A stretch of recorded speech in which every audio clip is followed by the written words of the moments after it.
¿Os gustan las historias a vosotros? ¿Sí? A mí me encantan las historias, pero hay algo que me sabe muy mal. Y es que en toda historia siempre hay un personaje principal, el héroe, el que todos recuerdan. Por ejemplo, en las guerras mundiales se recuerdan batallas significativas, ¿no? Y lo que se recuerda son los nombres de los comandantes, de los oficiales, de los generales. Pero detrás de todas esas batallas épicas hay cientos de personas, cientos de hombres que dieron su vida. Todos recordamos, por ejemplo, las películas, ¿no? ¿Cuántos veis películas? Muy bien, bien, todos vemos películas, ¿no?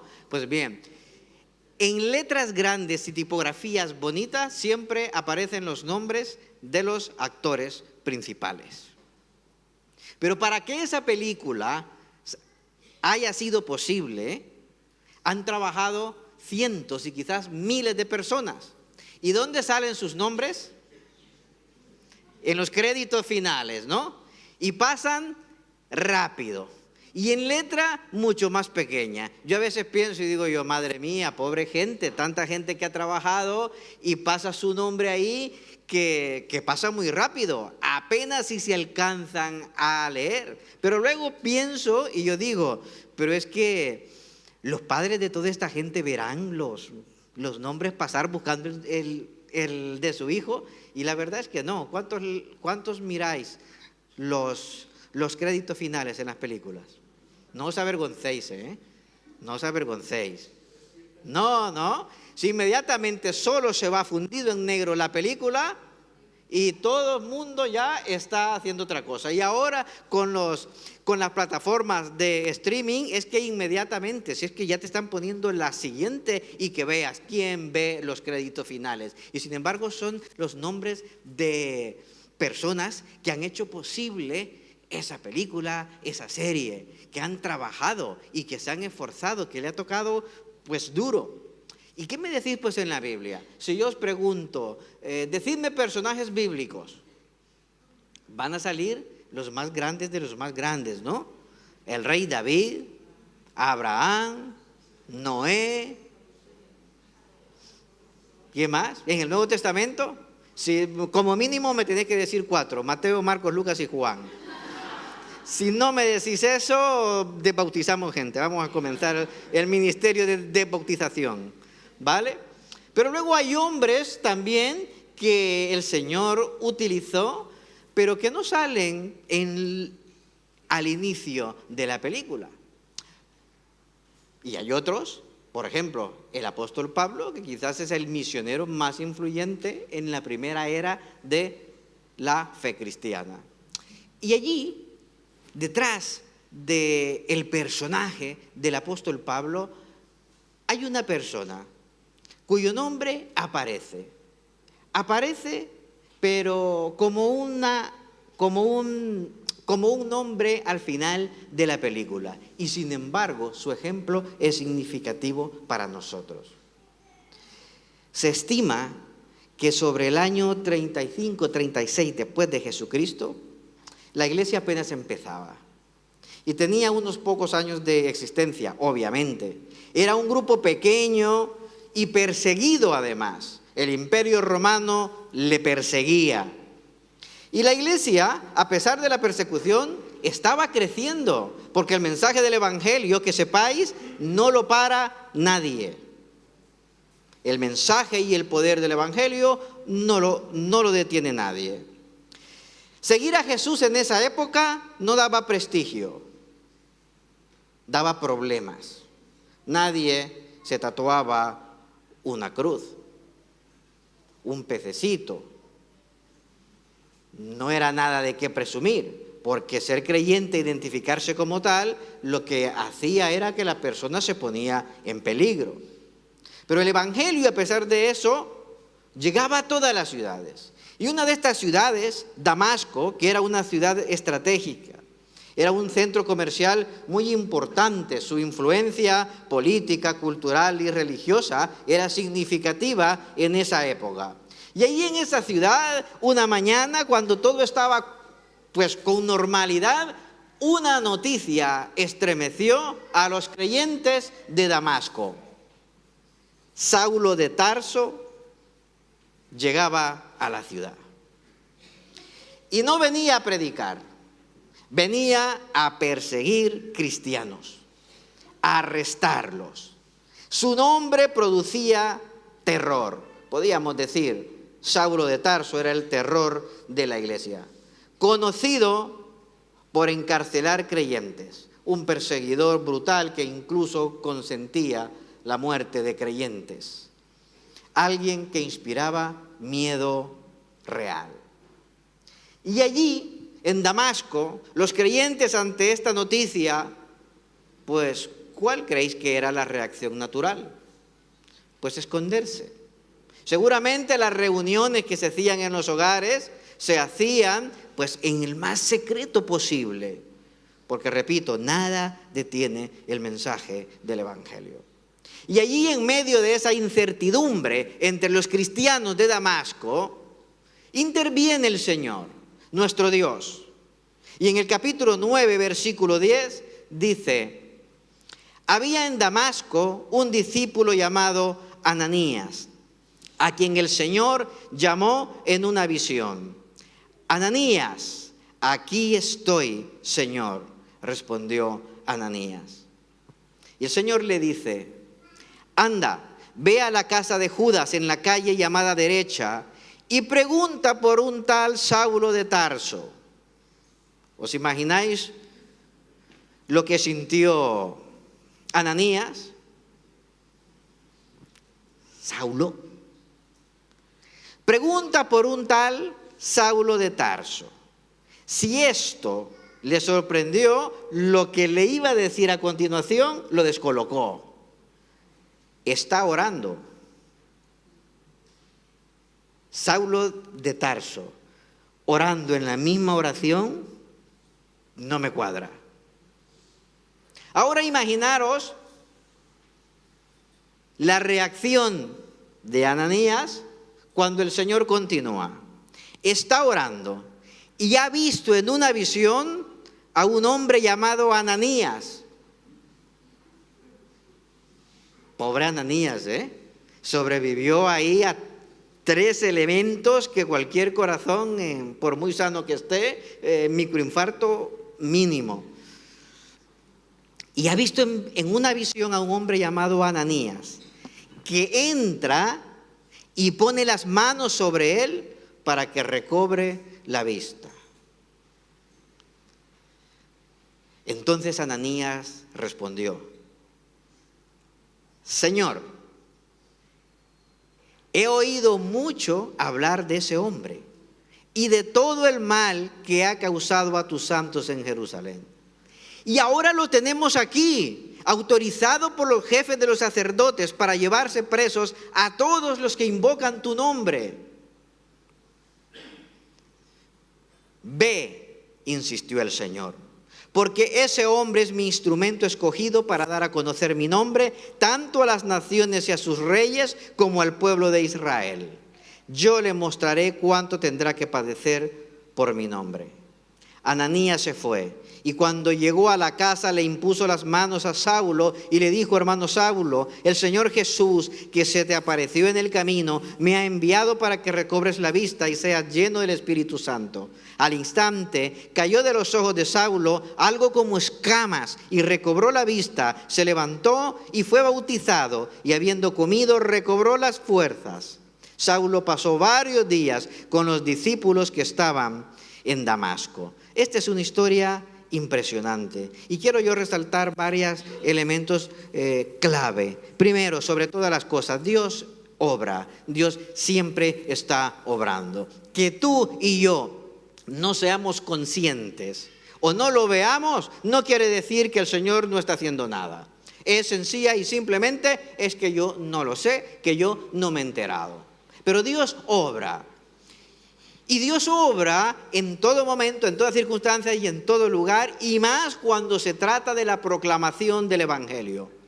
Porque el Señor es un Dios que tiene en mente y en su corazón que todos escuchen el mensaje del Evangelio, que todos invoquen su nombre y que todos se arrepientan. Él vino a buscar y a salvar a los perdidos.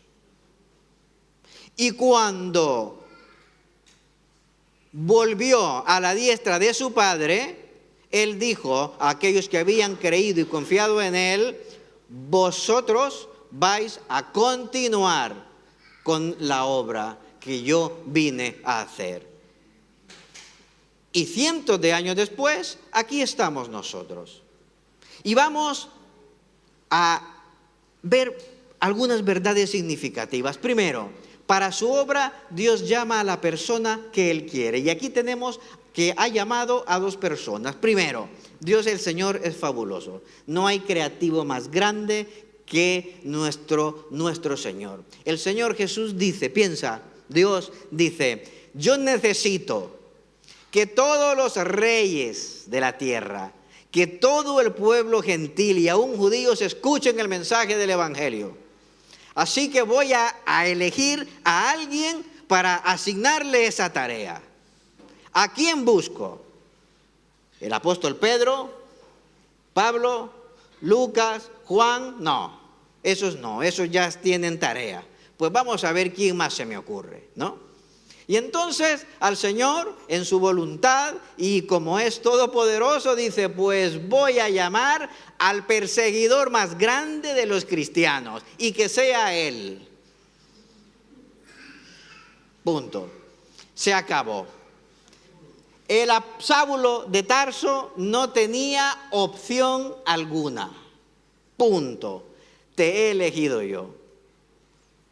Y luego, con su fama, dice: pues bien, Dios se manifiesta a Saulo de manera sobrenatural, queda ciego tras su encuentro y está ese hombre perseguidor a expensas de Dios. Y entonces, aún Saulo de Tarso, con su fama, estaba allí esperando después de su encuentro. Y aquí Dios elige a otra persona para continuar con su plan y con su obra. Y aquí entra Ananías. ¿Qué se dice de Ananías? Versículo 10, capítulo 9. Había en Damasco un discípulo llamado Ananías. Nada más. Pensad por un momento. No se dice nada más. ¿Qué se dice de Ananías? Discípulo. Ya está. Que tampoco es cualquier cosa, ¿eh? Oye, discípulo del Señor Jesucristo. Pero no era el teólogo más grande en ese momento. No era uno de los apóstoles. Imaginaros, Dios está eligiendo al misionero más importante de la primera era de la iglesia para formarlo, para prepararle, y no manda a llamar ni a Pablo, ni a Pedro, ni a Mateo, ni a ninguno de los apóstoles, a un discípulo que estaba en Damasco. ¿No os parece eso sorprendente? Vas a formar tú a aquella persona que le vas a dar la misión, una misión importante para la iglesia, porque seguramente gracias a la obra y al testimonio del apóstol Pablo, nosotros quizás estamos aquí. Porque el evangelio para los gentiles, pues empieza de alguna manera con su ministerio. Y aquí estamos nosotros hoy. Y el Señor elige precisamente a uno de sus discípulos que no era uno de los 12. Esto nos enseña una cosa importante. Dios llama a su servicio a personas comunes, porque Él es el que obra. Muchas veces me dicen personas: no, es que yo no estoy capacitado, es que yo tengo estos problemas, es que yo tengo estas limitaciones. Y le dije yo: si tú estás limitado, si no te ves capaz, eres una persona que está en primera fila para ser usada por el Señor.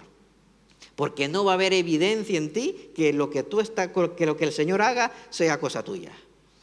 Todo el mundo dirá: mira, cómo el Señor lo usa, ¿no? ¿Por qué? Porque se verá tu debilidad. Y aquí estamos nosotros sirviendo pues al Señor, ¿no? No se dice más de Ananías. No conocemos grandes detalles. No sabemos si predicaba. No sabemos si lideró una iglesia. No sabemos si escribió himnos. No sabemos si después de imponerle manos a Saulo de Tarso, continuó Dios haciendo milagros pues a través de él. Es que no se dice nada más.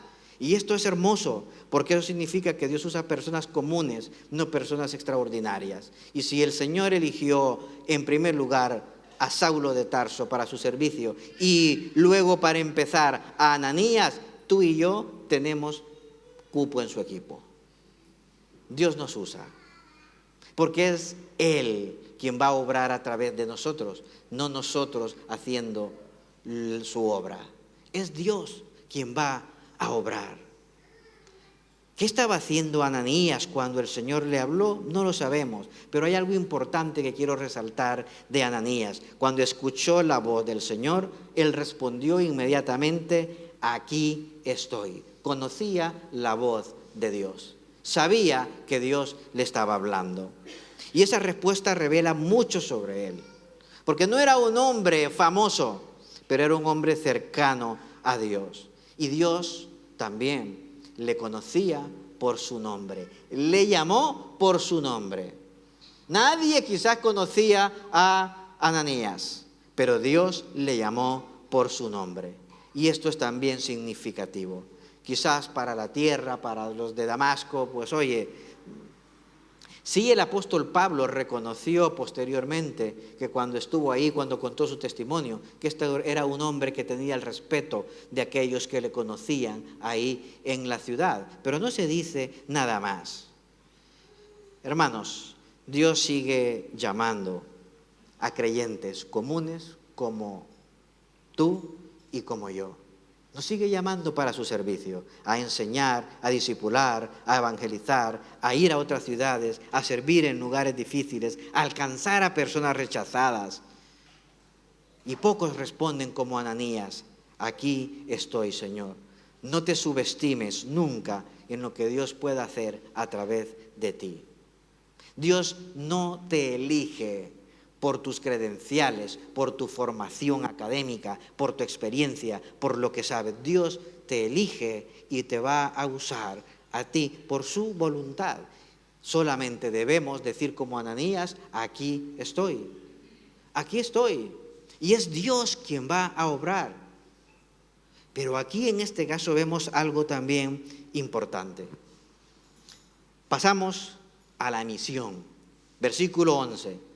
Dios le dice a Ananías: anda, ve a la casa de Judas en la calle llamada Derecha y pregunta por un tal Saulo de Tarso. Está orando y ha visto en una visión a un hombre llamado Ananías que entra y pone las manos sobre él para que recobre la vista.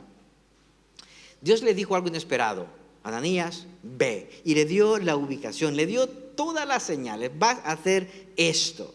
Y quizás el corazón de Ananías se detuvo, se quedó seguramente blanco, totalmente, amarillo, verde, la piel iba cambiando como un camaleón. ¿Saulo de Tarso? ¿El perseguidor? ¿El enemigo? ¿El que odia a los cristianos? ¿El que los persigue? ¿El que los encarcela? ¿El que consiente su muerte? Y de repente viene con toda naturalidad Ananías. Ananías pudo haberse llamado Ernesto también. Y también tu nombre, ¿eh? Pudo haber tenido nuestros nombres, ¿no? Porque entonces Ananías respondió: Señor, he oído hablar mucho de ese hombre y de todo el mal que ha causado a tus santos en Jerusalén. Escuchad.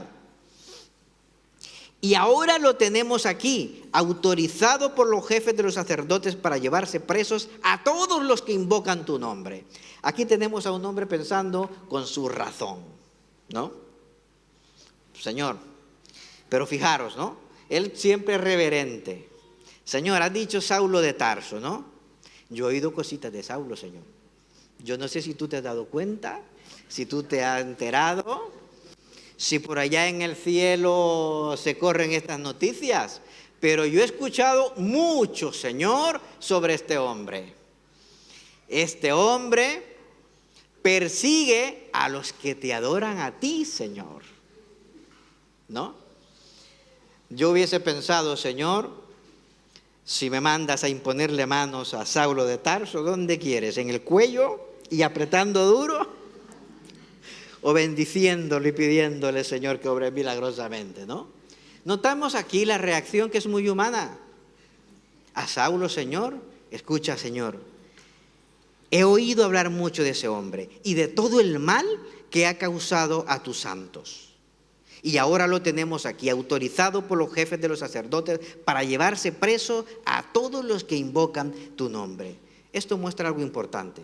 ¿Ananías era una persona de fe?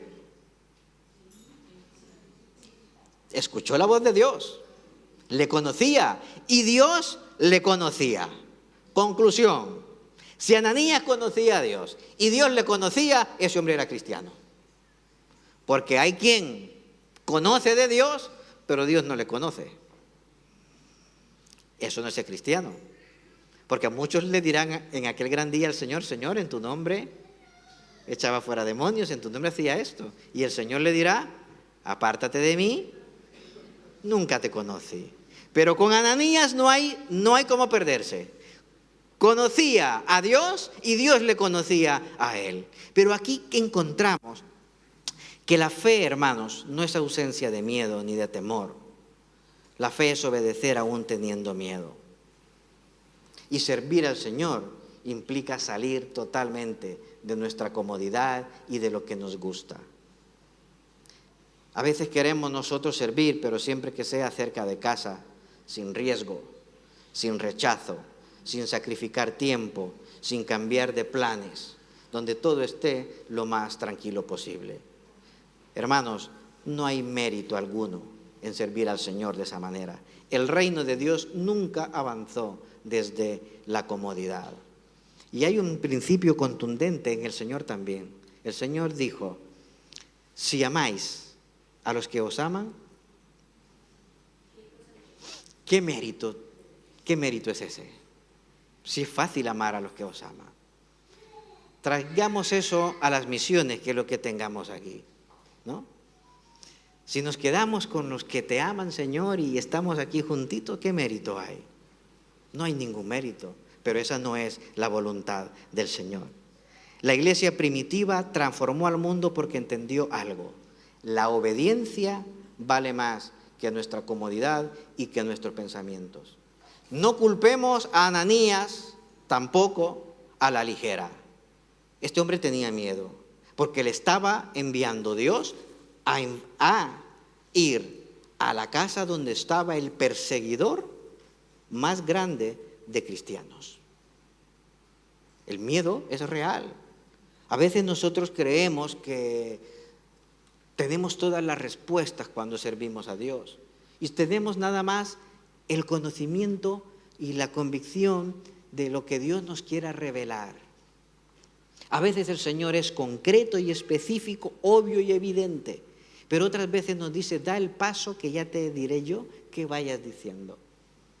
Y cuando nos invita a compartir de la fe, el Señor nos dice, no te preocupes por lo que vas a decir. En su momento yo intervendré, pero tú ve y habla, está dispuesto. Y aquí tenemos a un Ananías luchando con su miedo y luchando con su temor. ¿Quién no ha tenido miedo jamás en su vida? No hay manos levantadas, no, todos tenemos miedo, desde luego. El Evangelio, queridos míos, nunca avanzó dentro de la comodidad. Muchos quieren servir al Señor mientras sea cómodo, seguro y fácil, pero ¿sabéis qué? La mayoría de milagros no ocurren así. Y aquí vemos otro de los principios que quiero yo resaltar. Dios ve un plan y un propósito donde nosotros vemos peligro y problemas. Porque Ananías le está diciendo, Señor, ese hombre al que me mandas es malo. Y es malo contra los que como yo te sirven y te aman. De alguna manera, Ananías le está diciendo, me estás enviando a mí a la guillotina con este hombre. Porque tiene autorización para hacerlo. Le está diciendo, no tengo nada que hacer delante de este hombre. porque está con miedo. ¿Y tenía razón? Claro que tenía razón. ¿Le podemos juzgar por tener miedo? No. ¿Estaba seguro y convencido él de lo que Dios le estaba diciendo? No, porque le está diciendo al Señor, Señor, reconsidéralo. A lo mejor y este hombre lo que necesita es otra intervención divina. Por ejemplo, que le caiga, bueno, no sé, Señor, que caiga fuego del cielo y se lo consuma, ¿no? Y entonces los que te adoramos, pues gloria daremos a tu nombre. No tendremos persecución, pero los planes del Señor son otros. Y cometemos un error tremendo, pero titánico, cuando confiamos más en nuestra razón y en lo que nuestros pensamientos, temores y emociones es para nosotros lo más razonable que lo que Dios ve. Jamás vamos a ver lo que Dios ve, porque tenemos a Ananías viendo peligro y el Señor viendo conversiones a través de quien sería el apóstol Pablo. Y a veces nosotros no le damos ni el beneficio de la duda a Dios. No se lo damos. Creemos que como nosotros lo vemos y consideramos, pues es así. Pero sin embargo, tenemos nosotros que ver exactamente cómo el Señor insiste. Y vemos algo importante. Dios no cuestiona el temor de Ananías. Simple y sencillamente es enfático y le dice, ve, insistió el Señor. Porque ese hombre es mi instrumento escogido para dar a conocer mi nombre tanto a las naciones y a sus reyes como al pueblo de Israel. ¿Qué miraba Ananías en Saulo de Tarso? Problema, peligro de muerte para mí. ¿Qué miraba Dios en Saulo de Tarso? Mi instrumento para llevar el evangelio. Dios ve un plan donde nosotros vemos problemas. Nosotros vemos imposible muchas cosas. Mientras Ananías veía el peligro, Dios veía un propósito. Pero el Señor le dice, instrumento escogido me es este. Y qué impresionante que donde Ananías miraba a un perseguidor, Dios veía a un misionero. Y a veces nosotros donde veían problemas, Dios ve transformación. Porque Dios tiene la capacidad de mirar más allá y nosotros somos y tenemos una visión limitada. Nosotros etiquetamos desde nuestra razón las circunstancias, los retos misioneros que tenemos y decimos es imposible, es duro, no hay nada que hacer, es peligroso y luego decimos no lo veo claro. Pues nunca lo vamos a ver claro, más claro que Dios lo vamos a ver. Más claro que Dios. Dios no nos manda que lo veamos claro. Dios nos manda que nosotros obedezcamos. No le dice a Ananías, Ananías, te lo voy a explicar. Él le dice, ve porque instrumento escogido me es este. Tú haz lo que yo te digo. Yo soy el Señor, tú eres el siervo. Yo tengo el plan. Yo soy el que estoy obrando. Tú solamente haz lo que tienes que hacer. Si te digo, Ananías, ve y te he dado el nombre y la dirección, Ananías debió preguntarle, ¿a qué horas puedo llegar? ¿Ya habrán cenado a tal hora y no soy inoportuno? Pero no. Se pone a informarle al Señor sobre el peligro del apóstol, de Saulo de Tarso, como si Dios no conociera. ¿Has actuado alguna vez así? Mejor dicho, ¿alguna vez no habéis actuado así? Nosotros a veces creemos tener mayor conocimiento y conciencia de Dios. Qué ingenuos somos. Se me han ocurrido más palabras, pero no las puedo decir porque la censura YouTube y vosotros. Qué ingenuos somos. Creemos que nuestro pensamiento es mejor, más alto y perfecto que el de Dios. Quiero resaltar también algo. Vemos que la obediencia cambió la historia. Ananías se fue, dice el versículo 17. Y cuando llegó a la casa, le impuso las manos a Saulo y le dijo, escucha esto es poesía pura. Poesía pura. Cuando Dios le dice a Ananías, ve a tal sitio, a tal lugar, pregunta por Saulo de Tarso. Él le dice, Señor, he oído mucho de ese hombre. ¿No? Ahora mirad lo que le dice Ananías a Saulo cuando lo tiene enfrente. Versículo 17. Hermano Saulo. Esto es poesía. No parece poesía. Si es que yo cuando lo leo digo yo, ¿no parece esto poético? ¿No? Está Ananías ahí de rodillas delante de Dios y le dice, Señor, ese hombre cuyo nombre no quiero pronunciar siquiera, hace el mal a los que adoran tu nombre. Y cuando está delante de Saulo le dice, hermano.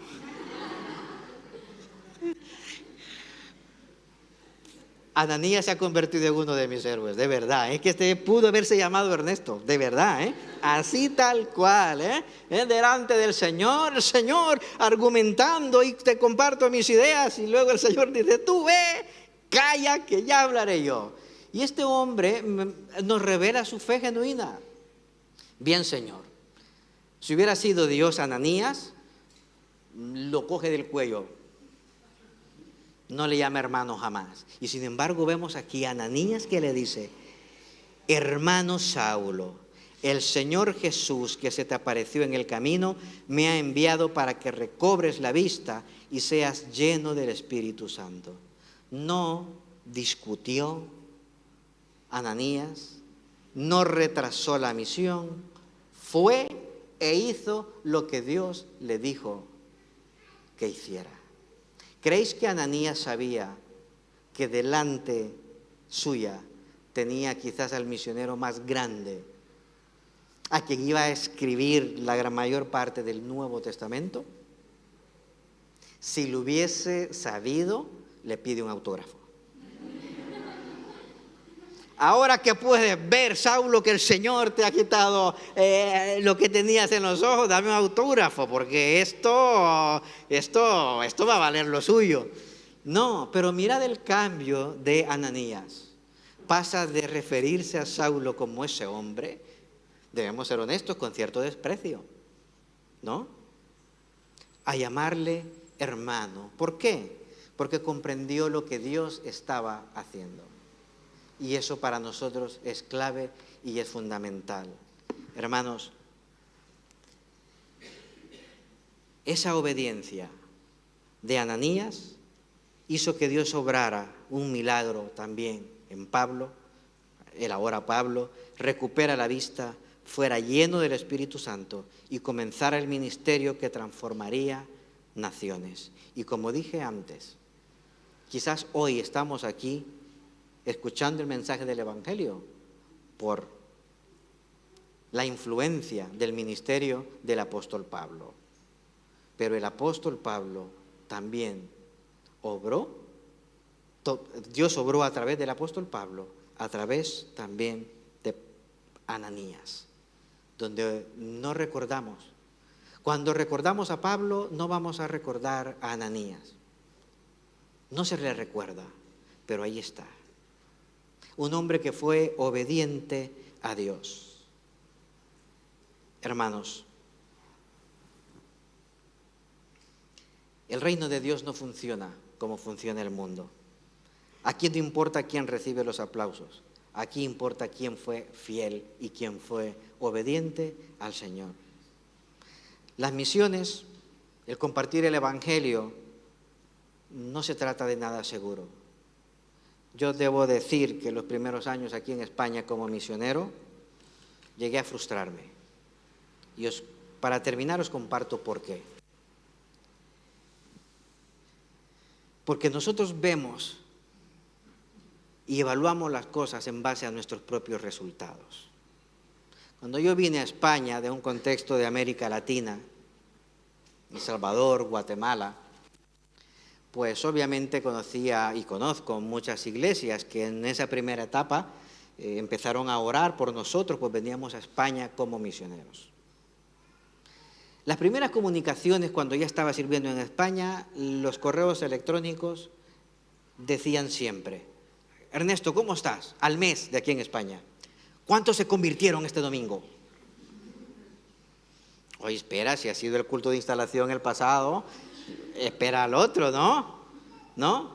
Siguiente correo. ¿Cuántas conversiones? Ernesto, reporta cuántas convertidos. Ernesto, reporta cuántos esto. Ernesto, todo un año así. Hasta que un día ya me cansé y le dije yo, mira, llevo un año aquí en España y después de un año en esta iglesia predicando, no se ha ido nadie. Hay que celebrar eso también, ¿no? Hombre, llevo un año aquí, mira, llevo un año y no se ha ido nadie. Ya vendrán. Hasta que comprendí que la tarea nuestra es predicar, las conversiones son de Dios. Las conversiones son de Dios. Entonces, nosotros ¿en qué debemos invertir como creyentes y como iglesia? En predicar el mensaje del Evangelio. Repito, no nos carguemos pensando en los conversos. Esa es obra divina.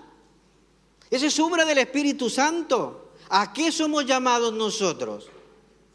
A predicar el Evangelio y aquellos que se conviertan, desde luego, a hacerles discípulos. Pero no nos pongamos cargas que no nos corresponden.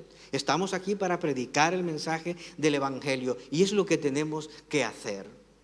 Siendo Ananías, Señor, heme aquí. Me ha sido dada una misión. Nosotros es que debemos orar para ver si el Señor quiere que prediquemos el Evangelio. ¿Debemos orar de verdad? Tenemos que orar para que el Señor nos diga a dónde debemos predicar el Evangelio. ¿De verdad le pedimos al Señor que nos diga a dónde? Si ya lo tenemos claro. ¿O solamente yo he leído cuando Él dice que debemos predicar el Evangelio? ¿A dónde? En el libro de Hechos. ¿Me seréis testigos? ¿En dónde? ¿Y hasta dónde?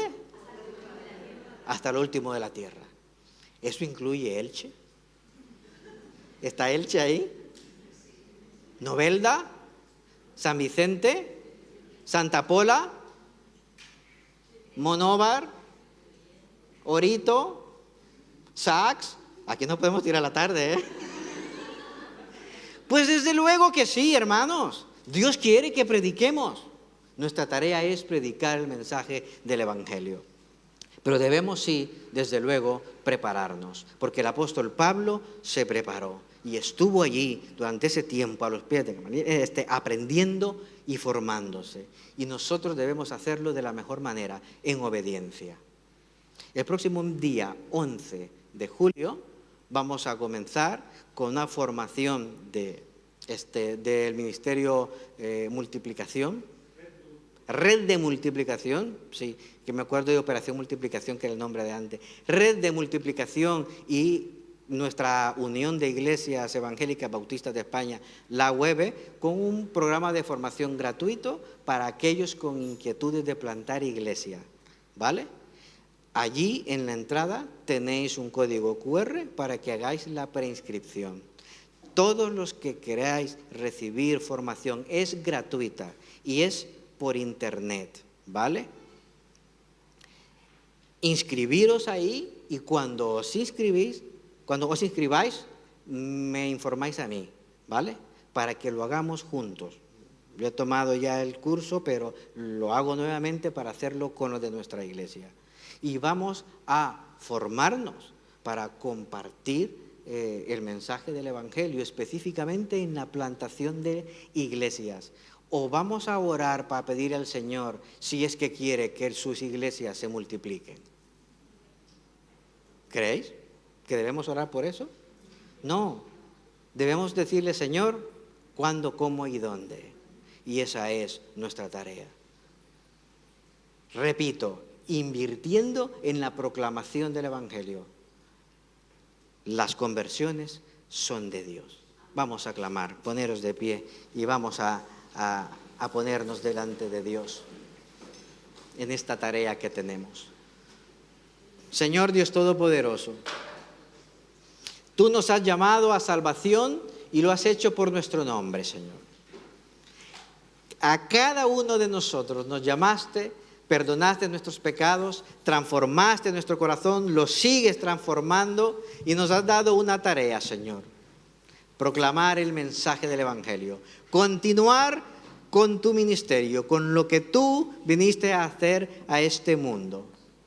Padre eterno, nos ponemos delante de ti, confiando en que tú, Señor, tienes un plan, que lo comprendemos, no lo llegaremos a comprender, que estaremos con temor, sí, Señor, somos temerosos, que dudaremos, Señor, sí, Padre, tú sabes muy bien que dudamos. ¿Nos equivocaremos? Sí, Señor, también lo sabes muy bien, pero te tenemos a ti para corregir nuestro camino, para hacer rectas, Señor, nuestras veredas. Padre, ayúdanos a no temer, a no dudar. Ayúdanos, Señor, a simple y sencillamente ser fieles para predicar el mensaje del Evangelio. Tú viniste a este mundo a buscar y a salvar los perdidos, y es lo que nosotros debemos hacer, Señor, en nuestra ciudad y en todo lugar, por lejano o cercano que nos parezca. Padre, a ti la gloria y a ti la honra. En el nombre de Jesús. Amén.